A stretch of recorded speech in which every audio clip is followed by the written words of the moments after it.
వంశీ మీరు చెప్పండి సర్కార్ దవాఖానకు నేను రాను బిడ్డో అనే పరిస్థితి రాష్ట్రంలో దాపురించిందని అయితే అనుకోవచ్చా? ఖచ్చితంగా. ఎందుకంటే ఏ రోగి అయినా సరే తమకు మంచి వైద్యం అందుతుందని ఏదైతే ఆ వైద్యానికి తగ్గట్టు మెడిసిన్స్ దొరుకుతాయని దాంతో పాటుగా రక్త పరీక్షలు చేస్తారనే ఒక నమ్మకంతో ప్రభుత్వ ఆసుపత్రులకు ప్రజలు వస్తూ ఉంటారు, రోగులు వస్తూ ఉంటారు. కానీ కాంగ్రెస్ ప్రభుత్వం వచ్చినప్పటి నుంచి కూడా గత 9 నెలల్లో వైద్య ఆరోగ్య శాఖను చాలా నిర్లక్ష్యం చేసిందని కూడా చెప్పవచ్చు. కేవలం ప్రభుత్వ ఆసుపత్రుల విషయంలోనే కాదు, ఏదైతే ఉద్యోగుల విషయంలో కూడా ఎంత నిర్లక్ష్యంగా ఉంది అనేది కూడా మనకు గత 9 నెలల కాలంలో వారు నిర్వహించినటువంటి కార్యక్రమాలు మనకు అర్థమవుతూ ఉన్నాయి. ముందుగా మనం చూస్తూ ఉన్నాము, ఎన్నికలకు ముందు అటు జూనియర్ వైద్యులకు ఇచ్చినటువంటి హామీ ప్రకారము మనం చూస్తూ ఉన్నాము, వారికి ఆ హామీ నెరవేర్చకపోయేసరికి వారు సమ్మెకి దిగినటువంటి పరిస్థితి మనం చూస్తూ ఉన్నాము. తదుపరి ఉద్యోగస్తుల ట్రాన్స్ఫర్స్ వైద్య ఆరోగ్య శాఖలో అన్ని డిపార్ట్మెంట్ల కంటే కూడా దాదాపుగా 1,00,000కు పైగా సిబ్బంది పనిచేస్తూ ఉంటారు. వైద్యులు కావచ్చు, ఇతర స్టాఫ్ కావచ్చు, అధికారులు కావచ్చు. అలాంటి డిపార్ట్మెంట్ని ఎంత నిర్లక్ష్యం చేసిందనంటే ట్రాన్స్ఫర్స్ పేరుతోటి హైదరాబాద్లో ఉన్నటువంటి టెరిషరీ కేర్లో అవసరమయ్యేటటువంటి నిష్ణాతులైనటువంటి డాక్టర్లను కావచ్చు, ప్రొఫెసర్లను అటు జిల్లాలకు అవసరం లేకపోయినా కూడా అవసరం లేని చోటుకు కూడా ట్రాన్స్ఫర్ చేయడంతో కూడా హైదరాబాద్లో టెరిషరీ కేర్కి చాలా తీవ్రమైనటువంటి ఇబ్బందులు ఎదుర్కొన్నటువంటి పరిస్థితి కూడా మనకు ప్రజెంట్ రాష్ట్రంలో కొనసాగుతూ ఉంది. దానికి చిన్న ఉదాహరణనే మాతా శిశువు మరణాలు కావచ్చు, దాంతోపాటుగా కొన్ని సర్జరీలకి సంబంధించి కూడా డిలే అవుతున్నటువంటి పరిస్థితి కూడా మనకు సమాచారం అందుతూ ఉంది. అటు గాంధీ కావచ్చు, ఉస్మానియా కావచ్చు, నీలుఫర్ కావచ్చు, ఇలా అన్ని టెరిషరీ కేర్ ఆసుపత్రులు ఏవైతే హైదరాబాద్లో ఉన్నాయో ప్రభుత్వ ఆసుపత్రికి సంబంధించి వాటన్నిటిలో కూడా కొంత ఇబ్బందికరమైనటువంటి పరిస్థితులు ఉన్నాయి. ఉదాహరణకు గాంధీ ఆసుపత్రికి సంబంధించి చూస్తే మాత్రం జనరల్ ఫిజిషియన్కి సంబంధించిన హెచ్ఓడి ఒకరే ఉన్నటువంటి పరిస్థితి మనకు కనపడతా ఉంది. దాంతోపాటుగా గైనకాలజీ డిపార్ట్మెంట్కి హెచ్ఓడీలు ఉన్నా కూడా తదుపరి స్టాఫ్ వేకెన్సీస్ ఏవైతే ఉన్నాయో అవి ఖాళీ ఉన్నటువంటి పరిస్థితి మనకు కనపడతా ఉంది. దాంతోపాటుగా ఆర్థోపెడిక్స్ డిపార్ట్మెంట్కి సంబంధించి ఏదైతే ప్రొఫెసర్లు లేనటువంటి పరిస్థితి, కేవలం ఒక హెచ్ఓడీనే ఉన్నటువంటి పరిస్థితి మనకు కనపడతా ఉంది. ఏదైతే ఆర్థోపెడిక్స్ డిపార్ట్మెంట్కి సంబంధించి కూడా డాక్టర్ల కొరత అనేది మనకు కనిపిస్తూ ఉంది.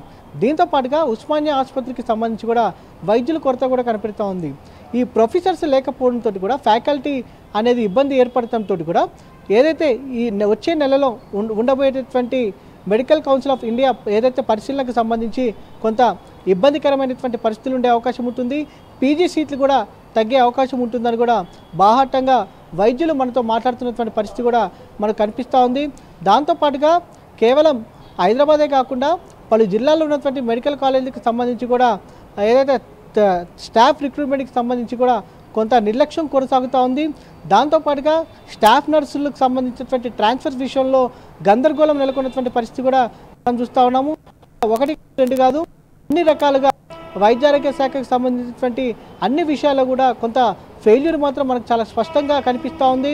దాంతోపాటుగా అటు ఏదైతే ప్రధానంగా ఇవే కాకుండా జీతాలు ఏదైతే వేతనాలకు సంబంధించి కూడా వైద్యులకు కావచ్చు, దాంతోపాటుగా కింద స్థాయి సిబ్బంది ఎవరైతే ఉంటారో వారందరికీ కూడా స్టాఫ్ నర్సు కావచ్చు, దాంతోపాటుగా పేషెంట్ కేర్ కావచ్చు, సెక్యూరిటీకి సంబంధించి కావచ్చు, ల్యాబ్ టెక్నీషియన్స్కి సంబంధించినటువంటి వారు కావచ్చు, ఇలా ఎంతమంది స్టాఫ్ ఉంటారో వాళ్ళందరికీ కూడా జీతాల కొరత అనేది మనకు కనపడుతూ ఉంది. కాంట్రాక్ట్ అవుట్సోర్సింగ్ సిబ్బందికి మాత్రం చూస్తే మాత్రం దాదాపుగా 4-5 నెలల వరకు కూడా జీతాలు రానటువంటి పరిస్థితి ఉందని అంటే ప్రభుత్వ ఆసుపత్రుల్లో ఎలాంటి దయనీయమైనటువంటి పరిస్థితుల్లో ఉద్యోగులు పనిచేస్తున్నారు అనే అంశానికి సంబంధించి కూడా మనకు చాలా స్పష్టంగా అర్థమవుతున్నటువంటి సిచ్యువేషన్ మాత్రం మనకు చాలా స్పష్టంగా అర్థమవుతోంది. అయితే వంశీ, వైద్య శాఖ పనితీరే కాకుండా రాష్ట్రంలో ఇంకా చాలా అంశాలు కూడా జరుగుతున్నాయి. అంటే టాపిక్ వేరైనప్పటికీ ఇది మన రాష్ట్రంలో జరుగుతున్నాయి సిచ్యువేషన్స్. రైతు రుణమాఫీ కావచ్చు, పాడి రైతుల ఆందోళనలు కావచ్చు, ఇప్పుడు వైద్య శాఖ యొక్క పనితీరు కావచ్చు, ఇవన్నీ చూస్తుంటే అసలు రాష్ట్రంలో ప్రభుత్వం ఉందా లేదా అన్న అనుమానం అయితే వ్యక్తమవుతుంది.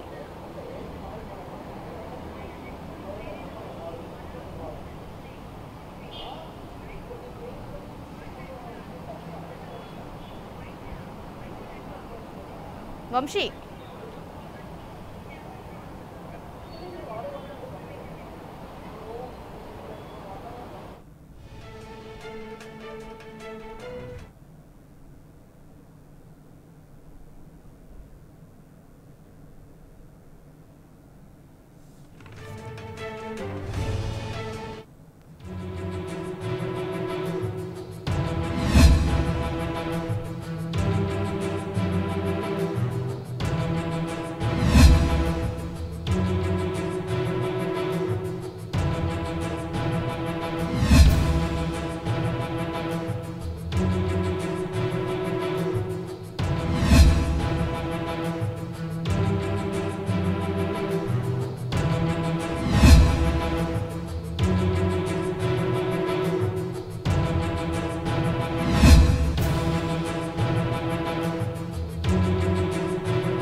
వంశీ, రాష్ట్రంలో డైలీ మనం ఎన్నో సిచ్యువేషన్స్ చూస్తున్నాము. ఒకవైపు పాడి రైతుల ఆందోళనలు, అలాగే రైతులు రుణమాఫీ కోసం ఆందోళన చేస్తున్నారు. ఇప్పుడు వైద్య సిబ్బంది కూడా ఇలా వ్యవహరించడం పట్ల అంటే అసలు రాష్ట్రంలో ప్రభుత్వం ఉందా లేదా అన్న అనుమానాలు కూడా అయితే మనకి వ్యక్తమవుతున్నాయి.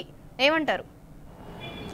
అన్ని డిపార్ట్మెంట్స్తో పాటుగా వైద్య ఆరోగ్య శాఖ అతీతం కాదన్నట్టు మనకు అర్థమవుతా ఉంది. ఎందుకంటే అన్ని డిపార్ట్మెంట్స్ కంటే కూడా అత్యధికంగా సిబ్బంది కలిగినటువంటి వైద్య ఆరోగ్య శాఖ సిబ్బంది కూడా ఆందోళనలో ఉన్నటువంటి పరిస్థితి కూడా మనం చూస్తూ ఉన్నాము. ఎందుకంటే ట్రాన్స్ఫర్ అయినటువంటి సిబ్బంది ఇంకా ఆయా జిల్లాలో సెట్ కానటువంటి పరిస్థితి కూడా మనం చూస్తూ ఉన్నాము. మరొక అంశం ఏంటంటే హైదరాబాద్ నుంచి ఏదైతే జిల్లాలకు ట్రాన్స్ఫర్ అయినటువంటి ఏదైతే నిష్ణాతున్నటువంటి వైద్యులు కావచ్చు, అధికారులు కావచ్చు, వాళ్ళని అడిషనల్గా తీసుకొని ఇక్కడికి హైదరాబాద్కి తీసుకొచ్చే అవకాశం ఉందని కూడా తెలుస్తూ ఉంది. ఎందుకు వారిని తిరిగి పంపించడం, ఎందుకు ఏదైతే ట్రాన్స్ఫర్స్ తోటి వారిని జిల్లాలకు ఎందుకు పంపాలి, మళ్ళీ ఎందుకు తిరిగి తీసుకురావాలి అని బాహాటంగా సిబ్బంది కూడా వ్యాఖ్యానిస్తున్నటువంటి పరిస్థితి కూడా మనం చూస్తూ ఉన్నాము. దాంతోపాటుగా ఆగస్టు నెలలో ఒకసారి మనం ఆగస్టు నెలను గమనిస్తే మాత్రం దాదాపుగా వైద్య ఆరోగ్య శాఖ పూర్తి స్థాయిలో స్తంభించిపోయినటువంటి పరిస్థితి మనకు కనపడతా ఉంది. అటు జూనియర్ డాక్టర్స్ సమ్మెలో ఉన్నారు, జూనియర్ డాక్టర్స్కి మద్దతుగా సీనియర్ డాక్టర్స్ సమ్మెలో ఉన్నారు కొన్ని రోజులు. దాంతోపాటుగా స్టాఫ్ నర్సులు సమ్మెలో ఉన్నారు. జీతాలు వేతనాలు అందలేదని కూడా మరోపక్క ఏదైతే ల్యాబ్ టెక్నీషియన్స్ కావచ్చు, దాంతోపాటుగా అవుట్సోర్సింగ్ సిబ్బంది కావచ్చు, దాంతోపాటుగా కాంట్రాక్ట్ సిబ్బంది కావచ్చు, ఇలా పేషెంట్ కేర్కి సంబంధించినటువంటి సిబ్బంది, ఇలా అనేక రకాలైనటువంటి సిబ్బంది అందరూ కూడా ఆగస్టులో దాదాపుగా 1,00,000 మంది వరకు ఏదో ఒక రూపాన ఆందోళన కార్యక్రమం చేయడము, దాంతోపాటుగా వైద్య సేవలు నిలిపివేసినటువంటి పరిస్థితి కూడా మనకు కనిపిస్తూ ఉంది. దాంతోపాటుగా మందులు లేని కొరత అనేది మనకు చాలా స్పష్టంగా కనిపిస్తూ ఉంది. ఏదైతే TGMSCDCకి విడుదల చేయాల్సినటువంటి నిధులు విడుదల చేయకపోవడంతో కూడా మరోపక్క ఇబ్బంది పడుతూ ఉన్నారు.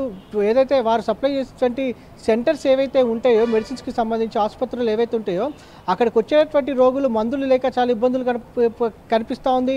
మందుల కొరత మనకు చాలా స్పష్టంగా కనిపిస్తూ ఉంది. దాంతోపాటుగా ఏదైతే మరోపక్క ఇతర సిబ్బంది ఎవరైతే ఉంటారో, ప్రభుత్వ ఆసుపత్రుల్లో పనిచేసేటువంటి అవుట్సోర్సింగ్ సిబ్బంది ఎవరైతే ఉంటారో వారికి దాదాపుగా 5-6 నెలల పాటు జీతాలు రాక చాలా ఇబ్బందులు పడుతున్నటువంటి పరిస్థితి మనం చూస్తున్నాము. 10 రోజుల క్రితం TVVPకి సంబంధించినటువంటి సిబ్బంది ఏదైతే నిరవధిక సమ్మెకి వెళ్ళినటువంటి పరిస్థితి మనం చూస్తూ ఉన్నాము. ఇలా అనేక రకాలుగా ఆశా వర్కర్లు కావచ్చు, ఆశా వర్కర్లు కూడా గత నెల ఏదైతే ఆగస్టుకి సంబంధించి చూస్తే మాత్రం వారు ముట్టడించినటువంటి పరిస్థితి, హైదరాబాద్ని ముట్టడించినటువంటి పరిస్థితి, కమిషనర్ ఆఫ్ హెల్త్ కార్యాలయాన్ని ముట్టడించినటువంటి పరిస్థితి కూడా మనకు కనపడుతూ ఉంది. మరోపక్క స్టాఫ్ నర్సులు ఆందోళనలో కొనసాగుతూ ఉన్నాయి. ఇలా ఒకటా రెండా చెప్పుకుంటూ పోతే అన్ని రకాలైనటువంటి సమస్యలు వైద్య ఆరోగ్య శాఖలో మనకు చాలా స్పష్టంగా కనిపిస్తూ ఉంది. ఏదో ఒక సెంటర్లో ఆందోళన కార్యక్రమం నిర్వహిస్తూ ఉన్నారు. వారం రోజుల క్రితము ఆరోగ్యశ్రీ ట్రస్ట్ వద్ద ఆరోగ్య మిత్రాలు ఆందోళన చేశారు. దాదాపుగా 840 మంది వరకు ఆరోగ్య మిత్రాలు ఆందోళన చేసి చూసినటువంటి పరిస్థితి. 4 రోజుల పాటు అది ఏదైతే ఆరోగ్య మిత్ర ద్వారా వైద్య సేవలు పొందేటువంటి రోగులు తీవ్రమైనటువంటి ఇబ్బందులు ఎదుర్కొన్నటువంటి పరిస్థితి చూస్తూ ఉన్నాము. ఇలా అన్ని రకాలైనటువంటి సమస్యలు మాత్రం వైద్య ఆరోగ్య శాఖను చుట్టుముట్టినటువంటి పరిస్థితి మాత్రం మాకు కనిపిస్తూ ఉంది. కానీ ప్రభుత్వం సత్వరమే ఈ సమస్యలు పరిష్కరించాల్సినటువంటి అవసరం ఉంది. ఎందుకంటే ఇప్పటివరకు మనం చూస్తున్నటువంటి ఆందోళన అన్నిటికీ సంబంధించి కూడా ఎన్నికలకు ముందు కాంగ్రెస్ ప్రభుత్వం ఇచ్చినటువంటి హామీలుగానే ఆందోళన చేసినటువంటి సభ్యులందరూ కూడా చెప్తున్నటువంటి ఆందోళన కార్యక్రమాలు నిర్వహించినటువంటి ఎంప్లాయీస్ అందరూ వైద్య ఆరోగ్య శాఖ సిబ్బంది చెప్తున్నటువంటి అంశంగా మనం ప్రధానంగా గమనించవచ్చు. రైట్ వంశీ.